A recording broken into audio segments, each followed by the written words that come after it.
Ruth is one of my good friends, and to be with her on the panel is just a great honor, along with the other statesmen and diplomats here today.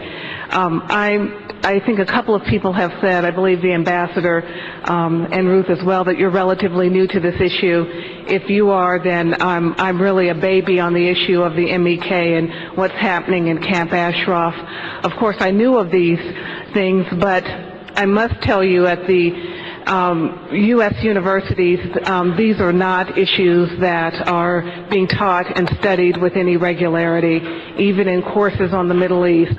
So I had to investigate the matter for myself. Usually it takes me about 10 books before I can say anything about a matter, but once I started thinking and reading intensely, I realized that 2012 is the year of decision for Iran.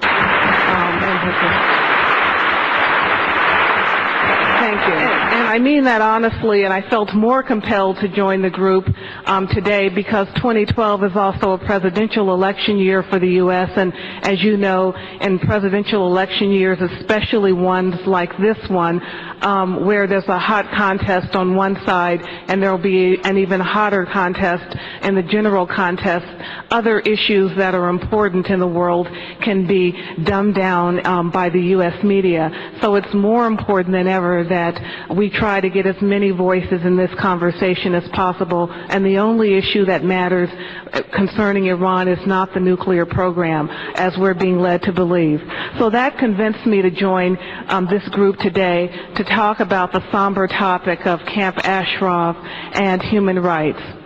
I wasn't sure exactly what I could add about the camp, and there's not a lot I can add, but I thought I could dip into U.S. history and provide a larger context of our moral responsibility as a nation, and then talk a little bit about the grand strategy of this current administration. The U.S. is an exceptional nation because of two fault lines that have persisted over the entire history of this country. One, the tension between and among the principles and ideals that I just mentioned in the American Creed. For instance, there's an obvious tension between individual rights and egalitarianism.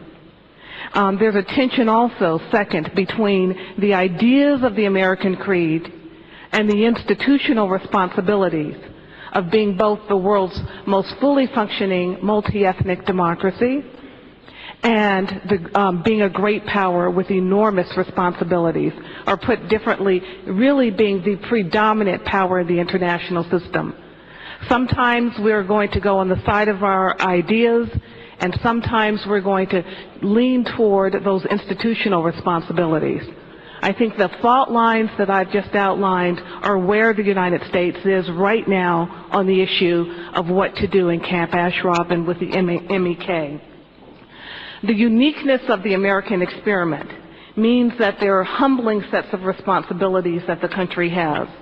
It doesn't mean that the United States has always gotten it right, but it does mean that the United States has and American citizens and our expats and dissidents around the world can repeat our words back to us, the very words that we used, the very documents that we put forth, like the Declaration of Independence, to actually demand our assistance.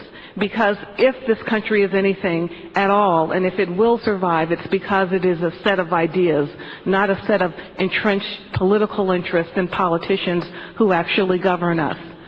So let me talk about a couple of those early ideas and that express themselves in U.S. law that I think are relevant in an odd way to where we find ourselves on this particular issue. I'd like to talk first about the Northwest Ordinance of July 13, 1787. Now, you might think, why is that relevant? Just go with me for a second. The ordinance, which was the most important legislative measure of the Continental Congress, while the Articles of Confederation, the original U.S. Constitution, was in effect, set the terms for the westward movement of the United States. It mandated that the new territories would emerge as free, not slave states.